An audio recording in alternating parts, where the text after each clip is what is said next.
चैत्र नवरात्रि का आज दूसरा दिन है। दूसरे दिन में माता ब्रह्मचारिणी का पूजन किया जाता है। इनके अन्य नाम तपस्वारिणी, अपर्णा और उमा है।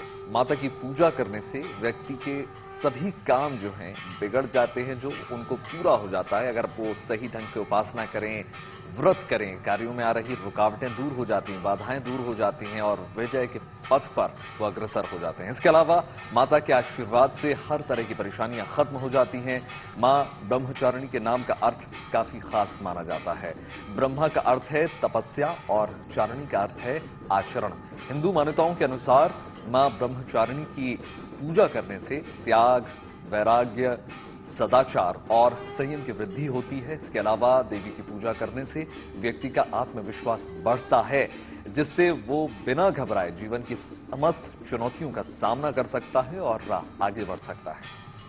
तमाम तस्वीरें इस वक्त आप अपनी टेलीविजन स्क्रीन पर देख रहे हैं। पूरे देश में इस वक्त किस प्रकार से मां ब्रह्मचारिणी की उपासना की जा रही है। सुबह से ही भक्तों की लंबी लंबी कतारें मंदिरों में देखने को मिली। कल से ये सिलसिला शुरू हो गया था। सुबह से ही भक्तों ने तमाम उपासनाओं के जो सामान है उनको लेकर मंदिरों पर पहुंचने लग गए थे और अब जो है ये सिलसिला 9 दिनों तक यूं ही जारी रहेगा। गुड न्यूज टुडे के माध्यम से आपको ऐसी ही तस्वीरें हर रोज हम दिखाते रहेंगे, देश के कोने कोने से, खासकर जो शक्तिपीठ है वहां से।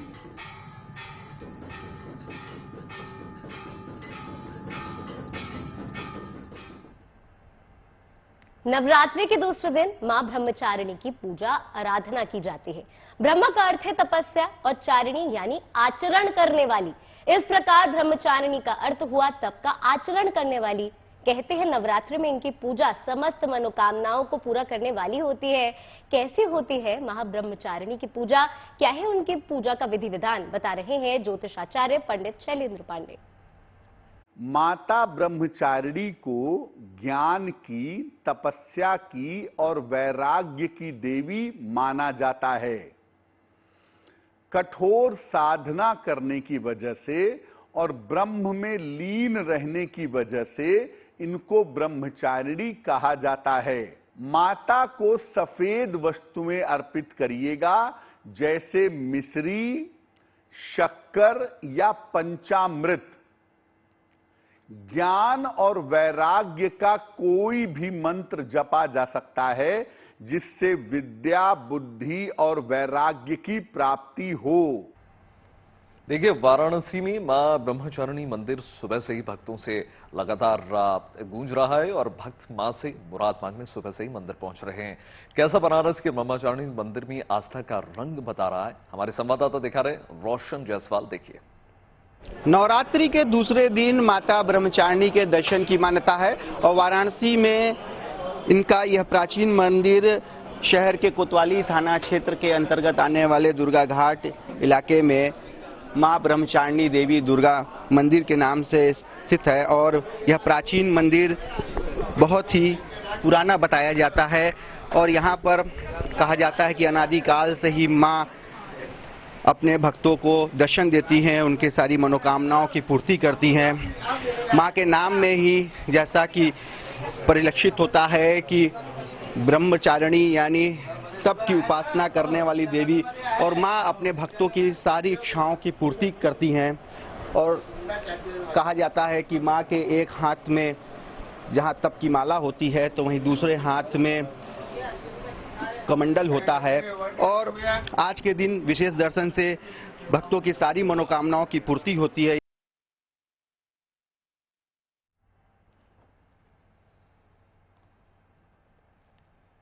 हमारे साथ हमारे तमाम संवाददाता जुड़ गए हैं सरगम, और सीधे उनके पास चलेंगे। बिल्कुल, तमाम संवाददाता हमारे साथ यहाँ पर जुड़े हुए हैं। कल से ही हम अपने दर्शकों को तस्वीरें दिखा रहे हैं क्योंकि नवरात्रि का महापर्व कल से इसकी शुरुआत हुई, आज दूसरा दिन है। किस तरीके की तस्वीरें निकल कर आ रही हैं देश के अलग अलग मंदिरों से, उसके लिए सबसे पहले चलते हैं हम शिल्पी सेन के पास, लखनऊ से हमारे साथ जुड़ी हुई हैं। उसके बाद बाकी संवाददाताओं के पास भी जाएंगे।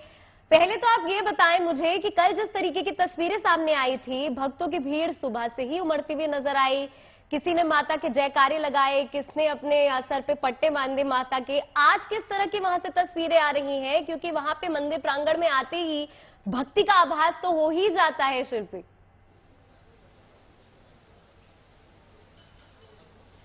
बिल्कुल, देखिए देवी आदिशक्ति अलग अलग रूपों में दर्शन देती हैं और कल जिस तरह से हमने देखा था कि चौक की बड़ी काली जी मंदिर में बहुत ज्यादा संख्या में भक्त आए थे और उन्होंने मां शैलपुत्री की पूजा अर्चना की।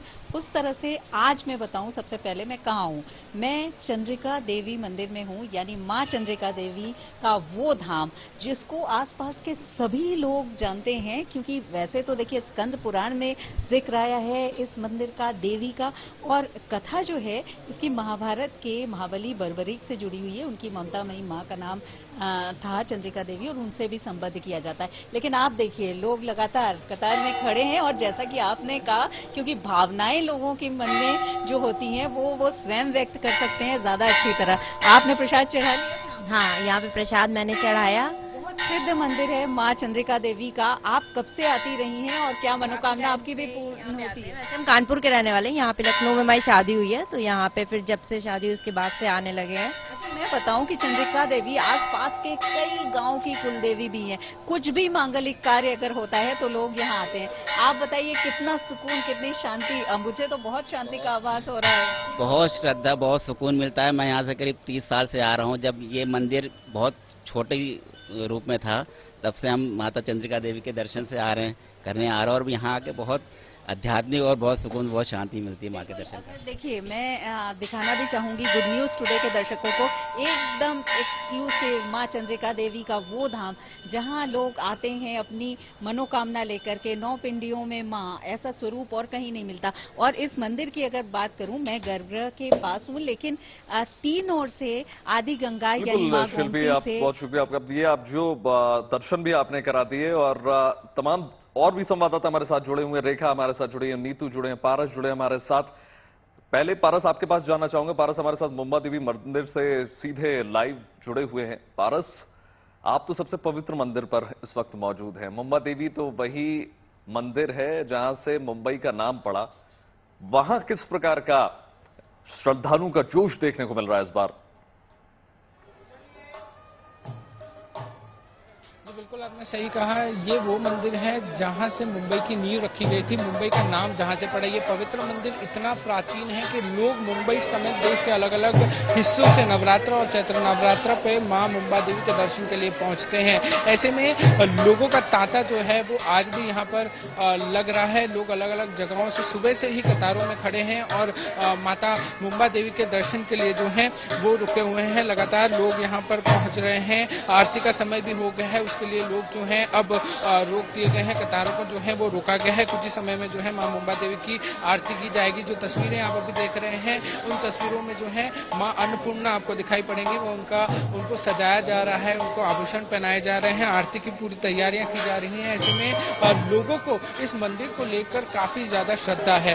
लोग अपनी आस्था के साथ साथ अपनी मन्नतें लेकर इस मंदिर पर पहुंचते हैं। लोगों का ये मानना है कि जो भी मन्नतें माता जी के सामने मांगी जाती हैं वो मन्नतें जो हैं यहाँ जरूर पूरी होती हैं। ऐसे में लोग जो हैं काफी आस्था के साथ अलग अलग हिस्सों से मुंबई के पहुंचते हैं।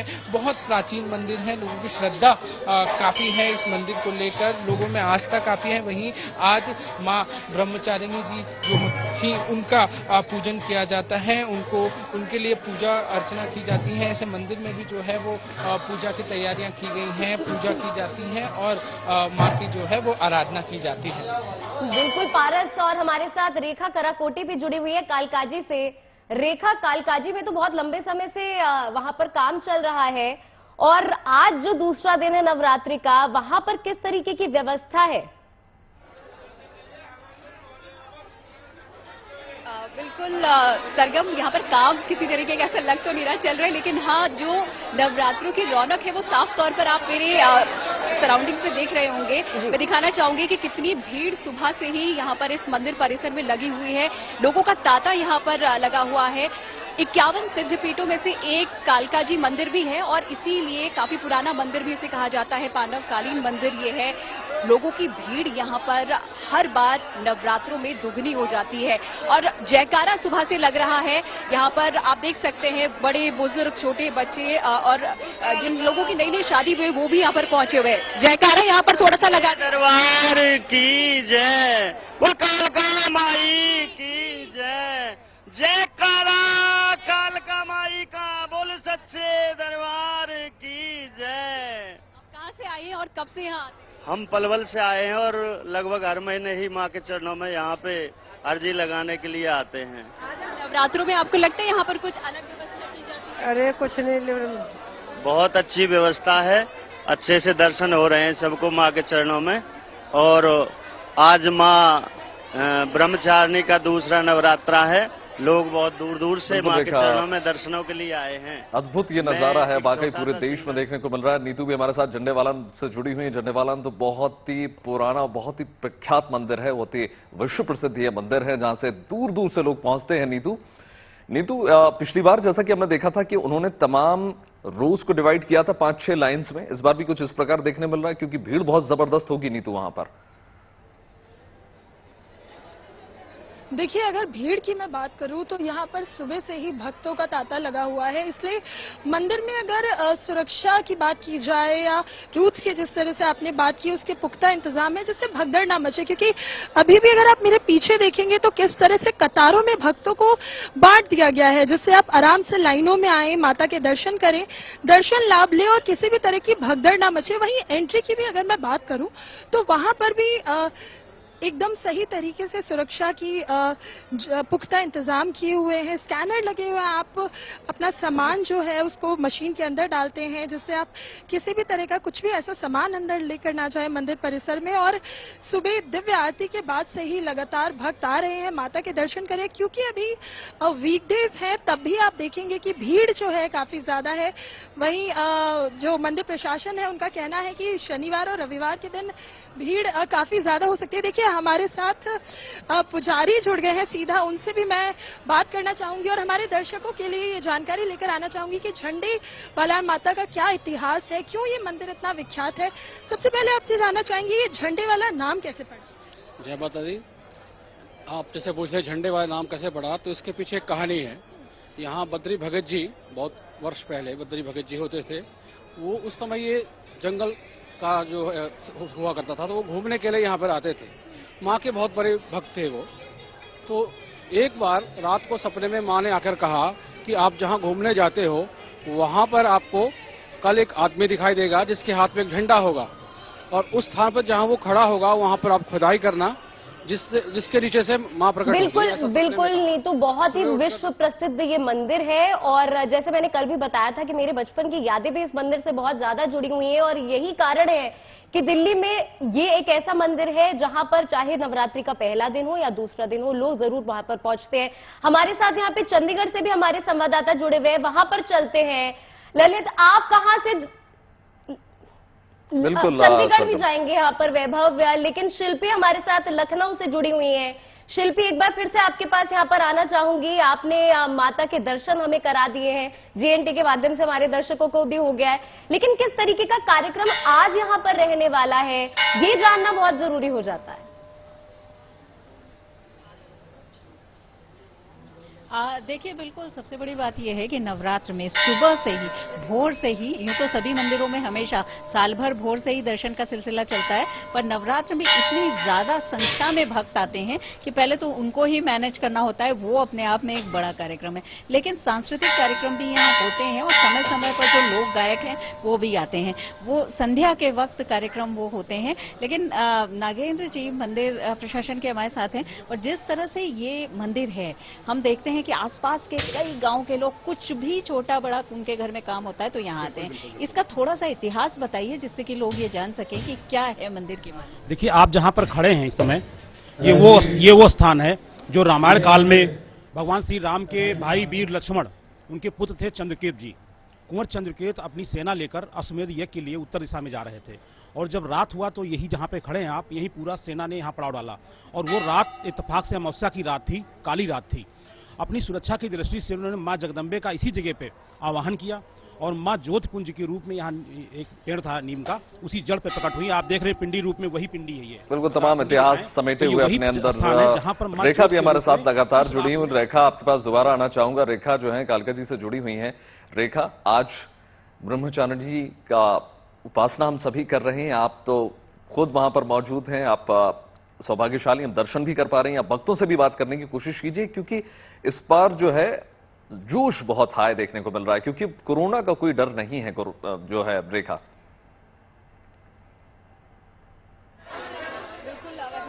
जोश हाई नजर आ रहा है यहाँ पर, और वाकई में श्रद्धालु है यहाँ पर, जो सिविल डिफेंस वाले हैं या फिर सेवादार है, थोड़ा सा मैनेज करना मुश्किल हो जा रहा है, लोगों को समझाना पड़ रहा है कि देखिए आप भीड़ से अंदाजा लगा सकते हैं कि कितना उत्साह इन नवरात्रों का देखा जा रहा है। कहाँ से पलवल? आप राठीवास गांव से। क्या आते रहे यहाँ? हाँ जी, हर रोज आते हैं नवरात्र? नहीं, नवरात्रों में। कहाँ से? कलवा से बेटा। माता से क्या मुराद? माता जी थे भैया, बच्चे ने खुशी राखे। बेटा आपने राधे राधे लिखे, जय माता दी बोल रहे? जय माता दी बोल रहे। जय माता दी। कहाँ से आए? मानेसर से। बिल्कुल रेखा, हम देख रहे हैं यहाँ पर जो भक्त है उनकी भीड़ यहाँ पर उमड़ रही है, लेकिन चंडीगढ़ में इस वक्त किस तरीके की तस्वीरें सामने आ रही हैं? ललित शर्मा हमारे संवाददाता हमारे साथ जुड़े हुए हैं, वहां पर चलते हैं। ललित, देखिए हम लगातार लखनऊ, दिल्ली की तस्वीरें देख रहे हैं, मुंबई की मुंबा देवी से भी हमने तस्वीरें देखी, लेकिन चंडीगढ़ में इस वक्त आप कौन से मंदिर में मौजूद है और वहां पर कितने श्रद्धालु आए हैं आज नवरात्रि के दूसरे दिन पूजा आराधना के लिए? बिल्कुल, सबसे पहले आपको तस्वीरें दिखा दें, और ये लंबी कतारें हैं, ये श्रद्धालुओं की हैं। इस वक्त हम पंचकुला में माता मनसा देवी में मौजूद हैं, और इन कतारों से आप खुद अंदाजा लगा सकते हैं कि कितनी भीड़ यहाँ पर मौजूद है। उसके साथ साथ आपको बता दें कि ये प्रसिद्ध शक्तिपीठ है माता मनसा देवी, जहाँ पर न सिर्फ श्रद्धालु चंडीगढ़ से बल्कि पूरे उत्तर भारत से यहाँ पर दर्शनों के लिए पहुंचते हैं। अगले जिस तरह से नवरात्रे शुरू हो चुके हैं, पहले 3 दिन है जो मंदिर के किवाड़ है वो सुबह 4 बजे खुल जाएंगे, लेकिन तीसरे नवरात्रे के बाद है जो किवाड़ है वो सुबह 3 बजे से खुलने शुरू हो जाएंगे। एक बार अपने दर्शकों को माता मनसा देवी के दर्शन भी करा देते हैं कि कितने सुंदर तरीके से माता मनसा देवी को सजा रखा है। आप देख सकते हैं कि उनके सिर पर जो मुकुट है सोने का वो सुशोभित किया गया है। उसके साथ साथ अगर हम मंदिर की बात करें तो पूरे मंदिर को फूलों से सजाया गया है। फिलहाल अलग ही छटा है वो यहाँ पर देखने को मिलती है। खास तौर पर अगर हम बात करें, जो मां दुर्गा है उसे शक्ति का स्वरूप है वो माना जाता है, और जो लोग हैं बड़ी दूर दूर से अपनी मनोकामना पूरी करने के लिए यहाँ पर पहुंचते हैं। कुछ श्रद्धालु भी इस वक्त हमारे साथ हैं, उनसे भी बात करें। बिल्कुल ललित, बहुत शुक्रिया आपका तमाम तस्वीरें दिखाने के लिए। राष्ट्रपति भवन में राष्ट्रपति द्रौपदी मुर्मू ने बुधवार को 106 हस्तियों को पद्म पुरस्कार से सम्मानित किया। राष्ट्रपति मुर्मू ने पहला सम्मान आर्किटेक्ट बालकृष्ण जोशी को दिया। उनकी बेटी ने पिता को मिले पद्म विभूषण सम्मान को ग्रहण किया। इसके बाद बिजनेसमैन कुमार मंगलम बिरला को व्यापार और उद्योग क्षेत्र में योगदान के लिए पद्म भूषण से सम्मानित किया गया। बिल्कुल, देखिए सरगम, और राष्ट्रपति भवन में आयोजित हुए पद्म सम्मान समारोह की आप 7 अलग अलग इस वक्त तस्वीरें देख रहे हैं। इनमें देखिए राजनेता, उद्योगपति, कलाकार तक शामिल थे, लेकिन आकर्षण का मुख्य केंद्र रहे वे लोग जो सामान्य जिंदगी जीते हुए भी असाधारण काम कर गए, और उनकी सादगी और सरलता ने इस आयोजन में जान फूंक दी, सबका दिल छू लिया।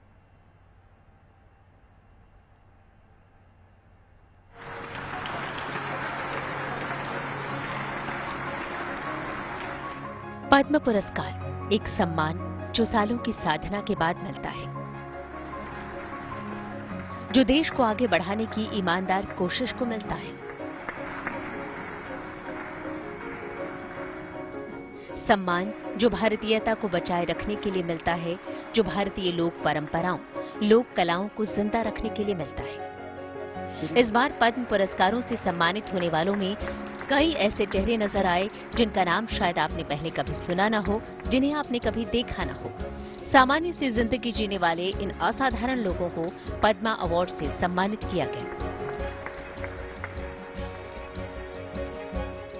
और जब ये असाधारण लोग राष्ट्रपति से पुरस्कार लेने आए तो उनकी सहज सरल अदा ने लोगों को भाव विभोर कर दिया। ये है कोटा सच्चिदानंद, आंध्र प्रदेश के एक दिग्गज हरिकथा कलाकार जो कविता, संगीत और नाटक के माध्यम से कहानी कहते हैं। इस पुरानी परंपरा को बचाए रखने के लिए इन्हें पद्मश्री से सम्मानित किया गया है। सम्मान लेने के लिए सच्चिदानंद नंगे पांव आए थे। संभवतः ये उस बड़े सम्मान को सम्मान देने का उनका एक तरीका हो जो उन्हें दिया जा रहा था, लेकिन उनके सम्मान में खुद प्रधानमंत्री उठ खड़े हुए। दरअसल जब वो प्रधानमंत्री के अभिवादन के लिए झुके तब प्रधानमंत्री ने खड़े होकर उनका हाथ थाम लिया और कुछ देर तक उनसे बात भी करते रहे।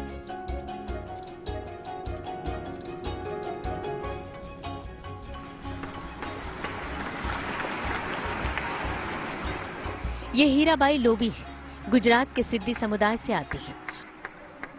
उन्होंने आदिवासी समाज के विकास और महिलाओं को आत्मनिर्भर बनाने के लिए कई महत्वपूर्ण काम किए हैं। सम्मान लेने आई तो प्रधानमंत्री से ऐसे सहज सरल अंदाज में बातें कर रही थीं जैसे परिवार के किसी सदस्य से कर रही हूं।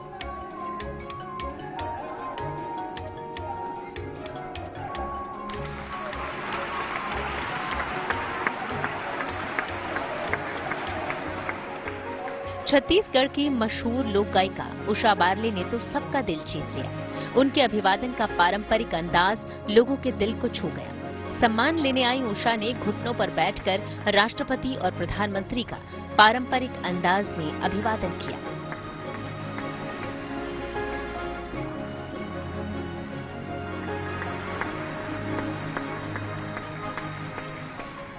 पद्मश्री श्रीमती जोधाइया बाई बैगा मध्य प्रदेश की प्रसिद्ध बैगा चित्रकार हैं, जो दशकों से अपने चित्रों के माध्यम से पारंपरिक जनजातीय संस्कृति को लोकप्रिय बना रही हैं।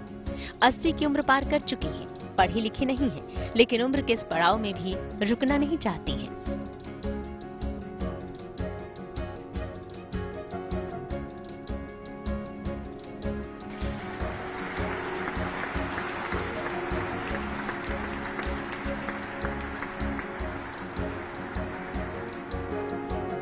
इक्यानवे साल के हैं महिपत राय प्रताप राय कवि।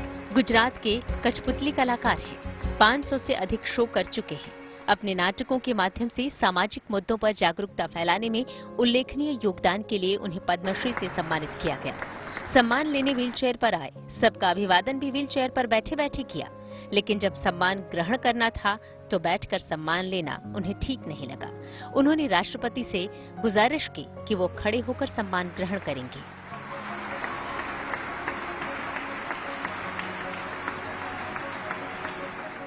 Bureau report, good news today.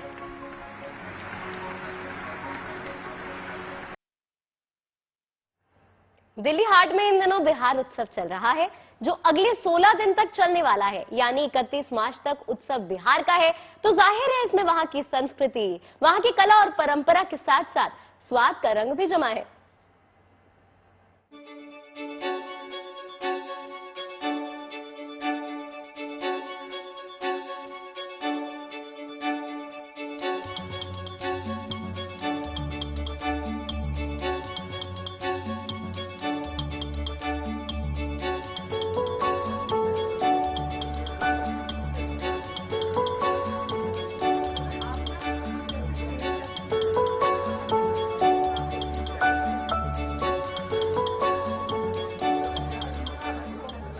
INA का दिल्ली हाट इन दिनों बिहार के रंग में रंगा है।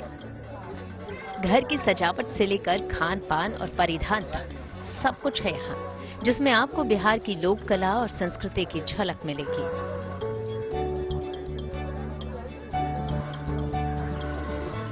यहाँ मिथिला की मधुबनी पेंटिंग हो या नालंदा की बावन बूटी के रंग,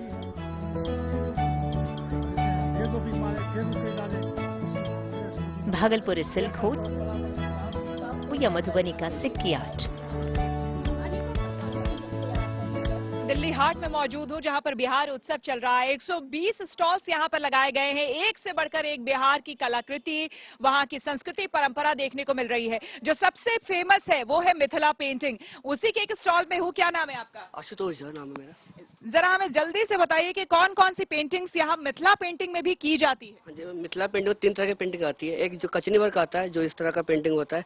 एक फेशियल वर्क होता है जिसे मिथिला पेंटिंग बोलते हैं। एक तांत्रिक पेंटिंग होता है जिसमें काली जी के 10 अवतार बनाए जाते हैं। ये सब नवरात्रों के दौरान बनाई जाती है। इस तरह खास पेंटिंग है इस तरह। अच्छा, मुझे ये बताइए कि ये जो मिथिला पेंटिंग है, जरा दर्शकों को भी हम दिखाते हैं, इसमें क्या बनाया है आपने? ये भगवान विष्णु का मत्स्य, भगवान विष्णु का अवतार है। ये हाथी के अंदर हमने भगवान विष्णु को बनाया गया है।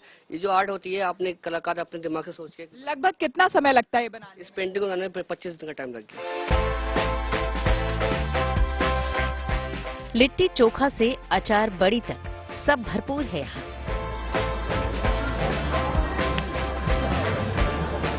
बहुत टेस्टी है। मैंने अभी तो गोलगप्पे खाए हैं, फिर हमने लिट्टी चोखा लिया है और इन्होंने सत्तू का शरबत लिया। मतलब सब कुछ ही खरीद लिया? बिल्कुल जी, सब कुछ टेस्ट करना है। हाँ जी। रहने वाली कहाँ की है? दिल्ली की। दिल्ली की तो बिहार में मौका नहीं छोड़ना चाहिए ना। लिट्टी चोखा खा लें तो बच्चों के लिए ये जरूर ले जाइए मशरूम की टॉफी। इस बार खास है यहाँ। अलग अलग तरह के डिशेस बनते हैं मशरूम से, लोग बनाते हैं और वो खाते भी हैं, रेलिश करते हैं। उसको इंडियन फूड में भी डाला जाता है, चाइनीज फूड में बहुत इस्तेमाल होता है, लेकिन मशरूम की टॉफी ये पहली बार यहाँ देखने को मिल रहा है और बहुत ही खूबसूरत। देखिए, मिट्टी के इस छोटे से घड़े में इसे रखा गया है। इसकी जो पैकेजिंग भी की गई है, बिल्कुल आपको ग्रामीण परिवेश की याद दिला देगा। बिहार की जीविका बहनों का भी यहाँ स्टॉल है, जहाँ से आप तरह तरह के स्वादिष्ट अचार, पापड़ और बड़ी का स्वाद ले सकते हैं और घर ले जाकर अपने घर आए मेहमानों की थाली में भी परोस सकते हैं। अलग अलग वैरायटीज के पापड़, बहुत तरह के अचार, देखिए होममेड पिकल है सारे, और 10 वैरायटी। इन्होंने बताया कि 10 तरह के अलग अलग तरह के अचार जो कि घर में बने हुए हैं, यानी अपने हाथों से ढेर सारा प्यार इस अचार के बोतल में आपको मिलेगा और स्वाद भी बहुत ही मजेदार होता है। यहाँ कपिलदेव प्रसाद का भी स्टॉल है। जी हाँ, वही कपिलदेव प्रसाद जिन्हें इस बार पद्मश्री सम्मान से सम्मानित किया गया है। बिहार की पहचान बावन बूटी कला को बचाए रखने के लिए, देश विदेश तक इसकी पहुंच बनाने के लिए। एक ये बूटी बनाने में आपको कितना समय? ऐसा काम रहता है वैसा लगता है। ये सब दो पीस बनाता है लोग बुनकर दिन भर में, मतलब एक पूरा दिन। आपको ये आप देख रहे हैं, आपको लगेगा कि शायद बहुत ही छोटा सा काम है, उतना कुछ खास आपको लगेगा नहीं कि बहुत ज्यादा हेवी वर्क है, लेकिन इसे ही बनाने में पूरा दिन लग जाता है। आप अंदाजा लगा सकते हैं कि किसी की मेहनत कितनी लगती है इसे उकेरने में, इसे बनाने में। कुल मिलाकर अगर आप बहुत दिनों से कहीं घूमने नहीं निकले हैं तो बिना देरी किए वक्त निकालकर दिल्ली हाट को आइए। 31 मार्च तक ये उत्सव यूं ही चलने वाला है। यहाँ लोकगीत संगीत की महफिल भी सजेगी हर शाम। Shweta Jha, Delhi, good news today.